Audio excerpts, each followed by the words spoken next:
Hello students, मेरे YouTube channel नव्या online classes में आप लोगों का स्वागत है। मैं क्लास 9 मैथ का एक टॉपिक लेकर के आया हूँ, चैप्टर 7 त्रिभुज। त्रिभुज का सबसे पहले परिचय करा दूँ मैं। त्रिभुज क्या है, त्रिभुज के कौन से गुण हैं, त्रिभुज के कौन से अंग हैं। नहीं, पहले इन सब चीज़ों को हम जान लेंगे, उसके बाद त्रिभुजों की सर्वांग, इस चैप्टर में क्लास 9 में जो है ना, त्रिभुजों की सर्वांग क्षमता के बारे में तुमको जानना है। त्रिभुज क्या है, इसके क्या गुण हैं, त्रिभुज के कितने प्रकार हैं, ये सारे को हम पिछले क्लास में देखे थे, क्लास 8 में। फिर भी उस याद को ताज़ा करने के लिए उन बातों को फिर से हम दोहराने जा रहे हैं तुम लोगों के सामने। नहीं, और देखेंगे कि त्रिभुज किसे कहते हैं। असल में ये त्रिभुज किसे कहते हैं, हम अगर परिभाषा की ओर जाएं तो त्रिभुज की परिभाषा में कहता है कि एक तो ये है कि 3 प्रतिच्छेदी रेखाओं से घिरे क्षेत्र को त्रिभुज कहते हैं। ठीक है, क्या बोले, 3 प्रतिच्छेदी रेखाओं से घिरे क्षेत्र को त्रिभुज कहते हैं, या फिर किसी समतल पर 3 भुजाओं से घिरी आकृति को भी त्रिभुज कहते हैं। हम इस प्रकार भी बोल सकते हैं, मतलब 3 प्रतिच्छेदी रेखा कैसा रेखा है। देखो यहाँ पर हम एक रेखा यहाँ पर ऐसे बना दिए, इस रेखा का नाम एल कर दिए। ठीक है, एक रेखा हम ऐसे बना दिए, रेखा मतलब तुम लोग लड़की का नाम नहीं समझ लेना। रेखा ज्योमेट्री में रेखा देख पढ़े थे कि नहीं, रेखा किसे कहते हैं, कोण किसे कहते हैं, बिंदु किसे कहते हैं, तुमको चैप्टर 6 में बताए हैं, टू दी पॉइंट सबका परिभाषा भी लिखाए थे ना। तो ये रेखा ज्योमेट्री वाला समझना, हमारी दीदी जो रेखा है वो नहीं समझना, ठीक है, नहीं गड़बड़ हो जाएगा सब। 2 प्रतिच्छेदी रेखा, एक और प्रतिच्छेदी रेखा को यहाँ पर मिला दो। ठीक है, इस रेखा का नाम एल दे दी, एम दे दी, और इसका नाम एन दे दी। 3 प्रतिच्छेदी रेखा हो गए। अब 3 प्रतिच्छेदी रेखाएं किस बिंदु पर प्रतिच्छेद करते हैं, ए बी और ये सी। अब इसको हटा करके हम अलग कर दिए, ये क्षेत्र को हम अलग कर दिए, और जो बन गया क्षेत्र वो बन गया ए बी सी का क्षेत्र। तो ये जो कहलाया वो क्या कहलाया, त्रिभुज कहलाया। ठीक है, अब यहाँ पर जरा सोचने वाली बात है कि इस रेखा के बिंदु ए और बी को लिए तो हमारा ये जो प्राप्त हुआ ये भी वो क्या कहलाया, रेखा का रेखाखंड है। ठीक है, उस रेखा का ये खंड है तो रेखाखंड हो गया। फिर उसी प्रकार यल रेखा के ये 2 बिंदु जो प्राप्त हुए, बिंदु बी और ये बिंदु सी, तो एक रेखाखंड ये भी हो गया। ठीक है, अगला जो रेखा था यल, उसकी भी जो बिंदु प्राप्त हुए वो ये और सी, तो ये भी रेखाखंड हो गया। त्रिभुज के ये 3 रेखाखंड, कौन कौन रेखाखंड, ए बी, बी सी और ए सी, ये तीनों जो है वो रेखाखंड। और इसी को हम लोग त्रिभुज की भुजा को के नाम से जानते हैं। त्रिभुज की भुजा है ये, नहीं, अभी उसका गुण हम लिखाएंगे, तुम लोग को बताएंगे। ठीक है, तो सबसे पहले तुम लोग को यहाँ पर त्रिभुज का परिभाषा हम लिखा देते हैं। लिखो त्रिभुज का परिभाषा।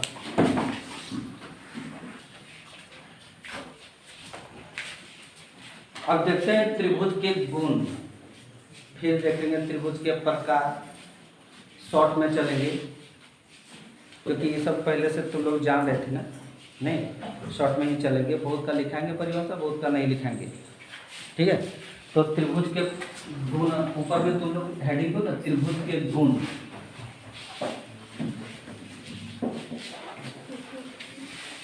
एक त्रिभुज हम यहाँ बना लिए,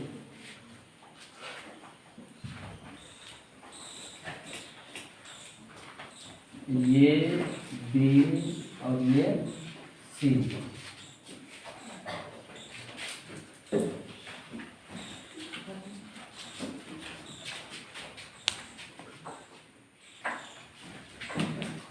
तीन भुजा कौन कौन से होंगे? एक भुजा ए बी, एक भुजा बी सी और एक भुजा ए सी। भुजा तीन शीर्ष होते हैं इसके, ये बी सी, ये शीर्ष कहलाया, ये जो है वो शीर्ष कहलाया। तीन शीर्ष ए बी और सी, क्लियर। फिर तीन कोण, कोण को हम इस प्रकार इसको इंडिकेट करेंगे, ये एंगल का सिंबल है, ठीक है। तो एंगल का ये सिंबल है, तो इसका नाम अगर ये बी सी दे दें तो कौन सा कोण को ये रिप्रेजेंट कर रहा है? कोण बी को। बीच में जो लेटर रहेगा त्रिभुज के उसी शीर्ष को कोण के रूप में बताएंगे, ये सिंबल देकर के, ठीक है। एक कोण, दूसरा कोण बी ए सी, माने ये क्या है? बीच में आ गया, माने इस कोण के बारे में बोला गया। और फिर एक कोण और ले लेंगे ए सी बी, मतलब एक बच गया सूत्र, ये कोण ले लेंगे। तीन वो कोण होता है, ठीक है। तीन वो शीर्ष लंब होता है, तीन शीर्ष लंब। शीर्ष लंब किसे कहते हैं? किसी त्रिभुज के एक शीर्ष से उसकी सम्मुख भुजा पर डाले गए लंब को शीर्ष लंब कहते हैं, ठीक है। जैसे इस त्रिभुज के एक शीर्ष से उसके सामने की भुजा पर जो लंब डाला गया ये भी शीर्ष लंब हो गया। उसी प्रकार तीन वो शीर्ष लंब होता है एक त्रिभुज में, एक त्रिभुज में तीन वो शीर्ष लंब होता है। तो शीर्ष लंब कितने हो गए? तीन नहीं, हम वहां पर यहाँ पर नामकरण उसका नहीं करते हैं। पांचवा, तीन माध्यिका। ये माध्यिका पर किसे कहते हैं? शीर्षलंब को तो हमने देख लिया, शीर्षलंब में देखा कि किसी त्रिभुज के एक शीर्ष से उसके सम्मुख भुजा पर डाले गए लंब को हम लोग शीर्षलंब कहते हैं। माध्यिका किसे कहते हैं? माध्यिका किसी त्रिभुज के एक शीर्ष से, किसी त्रिभुज के एक शीर्ष से सम्मुख भुजा को समद्विभाजित करने वाले रेखाखंड को माध्यिका कहते हैं। शीर्ष लंब में यहाँ 90 डिग्री बनना आवश्यक है। माध्यिका में जो कहता है, इस फिगर में हम दिखा दें, माध्यिका ए बी सी, ठीक है। एक शीर्ष से सम्मुख भुजा को समद्विभाजित करने वाले रेखाखंड, यहाँ पर समद्विभाजित नहीं किया गया है। समद्विभाजित शब्द शीर्ष लंब में बोले ही नहीं है। समद्विभाजित हमको किस में करना है? माध्यिका में।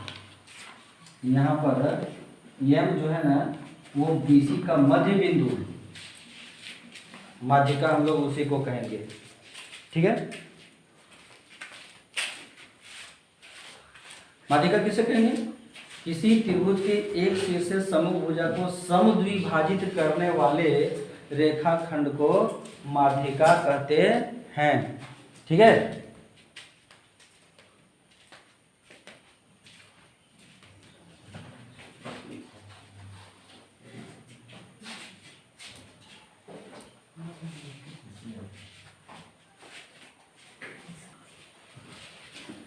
त्रिभुज के और गुण को बढ़ाओ भाई, हम लोग क्या जानते हैं? त्रिभुज के और गुण क्या है, क्या पढ़े थे? अभी अभी चैप्टर 6 में पढ़ा है कि त्रिभुज के तीनों कोणों, तीनों अंतर कोणों, देखो अच्छा रहेगा ना, तीनों अंतर कोणों का योग कितना होता है? 180 डिग्री। हम लोग इसको पढ़े थे नहीं। और तीनों बाह्य कोणों का योग 360 डिग्री केवल त्रिभुज में ही नहीं होता है। जितने भी भुजा के आकृति है ना, सभी बहुभुज के बाह्य कोणों का योग 360 डिग्री होता है। क्लास 8 में दिखाए थे हम तुम लोग को कि कोई भी बहुभुज के सभी बाह्य कोणों का योग 360 डिग्री होता है। त्रिभुज के सभी अंतः कोणों का योग 180 डिग्री होता है। त्रिभुज का और गुण तुम लोग को अगर याद हो तो हमको बताओ कि अगर सातवां अगर लिखना चाहें कि किसी त्रिभुज के एक भुजा को बढ़ाया जाए तो इस प्रकार बना बाह्य कोण अपने अभिमुख अंतः कोणों के योग के बराबर होता है। ये भी तो बताए थे, ठीक है। तो ये वो भी तुम्हारा गुण हो गया कि किसी त्रिभुज के एक भुजा को अगर बढ़ाया जाए तो इस प्रकार बना जो बाह्य कोण है वह अपने अभिमुख अंतः कोणों के योग के बराबर होता है। नहीं, अभिमुख अंतः कोणों का योग होता है। ये हम लोग देखे थे ना, त्रिभुज के ये गुण हैं। और आगे अब तुमको यहीं पर थोड़ा सा बता देंगे कि त्रिभुज के प्रकार, नहीं, त्रिभुज के जो प्रकार बताएंगे वो दो तरह से बताएंगे कि according to angle and according to side. नहीं, how many type of triangle according to angle and how many type of triangle according to side. ठीक है, तो एक एक करके देखेंगे। फिर उसको हम बहुत ज़्यादा जो है ना परिभाषा वगैरह नहीं लिखाएंगे, केवल समझाते हुए चलेंगे क्या है उसमें, नहीं है सो, क्योंकि मेन टॉपिक पर हम लोग अभी तक आए नहीं हैं। मेन टॉपिक जो हमारा है वो त्रिभुजों की सर्वांग समता है। चैप्टर 7 में जो पढ़ना है ना वो त्रिभुजों की सर्वांग समता पढ़ना है। नहीं तो उस जगह पर अभी तक हम लोग नहीं पहुंच पाए। पिछले चीज को ही हम रिपीट कर रहे हैं थोड़ा थोड़ा करके। ओके,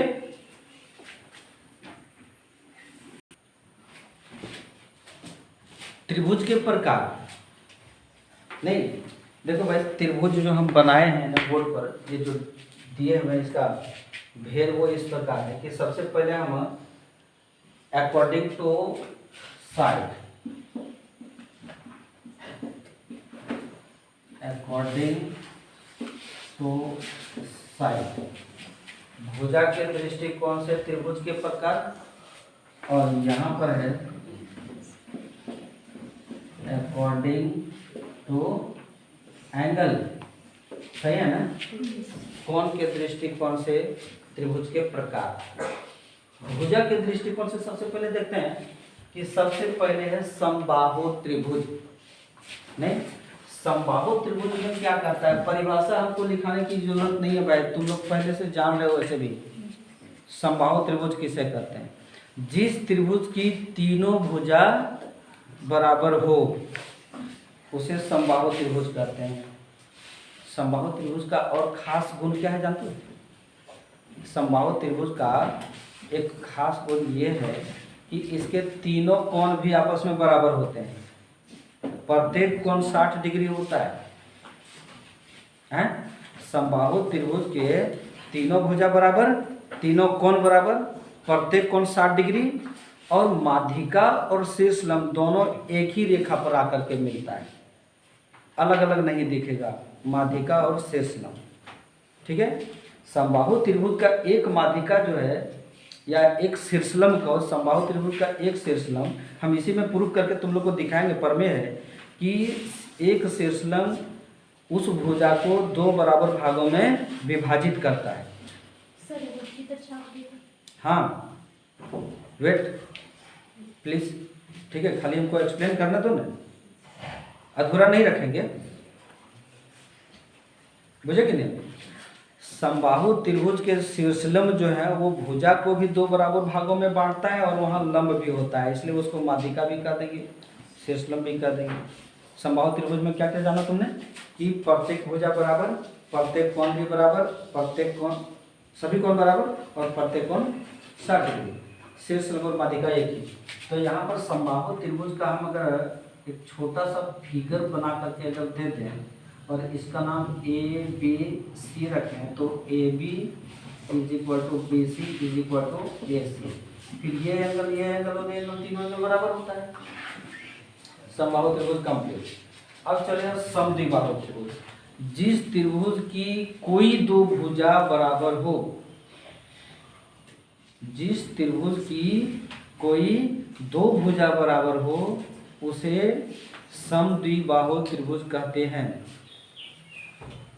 जब भी तुमको परिभाषा का आवश्यकता पड़े, वीडियो ऑन करके पॉज करके परिभाषा को लिख लिया करना।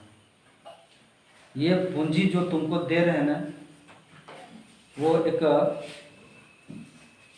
ह्रास होने वाला पूंजी नहीं है। नहीं, जब भी जरूरत पड़े हाथ में मोबाइल हो, वीडियो ऑन करो, सुन लो, पॉज करके तुम लिख लो। समद्विबाहु त्रिभुज, जिस त्रिभुज की कोई दो भुजा आपस में बराबर हो। फिर से बनाते हैं इसको थोड़ा सा। कोई दो भुजा में से हम यहाँ पर A B C, A B भुजा और ए सी भुजा को हम बराबर खा रहे हैं, तो ए बी भुजा इज इक्वल टू ए सी भुजा, ये दो भुजा बराबर है, तो समद्विबाहु त्रिभुज हो गया। इसके भी प्रॉपर्टीज को हम लोग थ्योरम के रूप में देखेंगे जब प्रमेय शुरू करेंगे उस समय। सभी प्रमेय को हम तुमको सिद्ध करके बताएंगे। विषमबाहु त्रिभुज किसे कहते हैं? जिस त्रिभुज की कोई भुजा आपस में बराबर नहीं है। ठीक है, ये बी सी अगर बोले तो A B not equal to B C and not equal to A C. कोई भुजा आपस में बराबर नहीं है, उसको विषमबाहु त्रिभुज कहते हैं। ठीक है, और अब चलते हैं हम लोग अकॉर्डिंग टू एंगल। ठीक है, तो एक न्यून कोण त्रिभुज है, जिस त्रिभुज का एक कोण, जिस त्रिभुज के तीनों कोण न्यून कोण हो, न्यून कोण त्रिभुज कहेंगे। ये न्यून कोण त्रिभुज का है ए बी सी, क्योंकि सभी का जो मान है वो न्यून कोण किसे कहते हैं? जिस कोण का माप 90 डिग्री से कम और 0 डिग्री से अधिक हो, न्यून कोण कहलाया है। तो ये न्यून कोण त्रिभुज कहलाया। समकोण त्रिभुज किसे कहते हैं?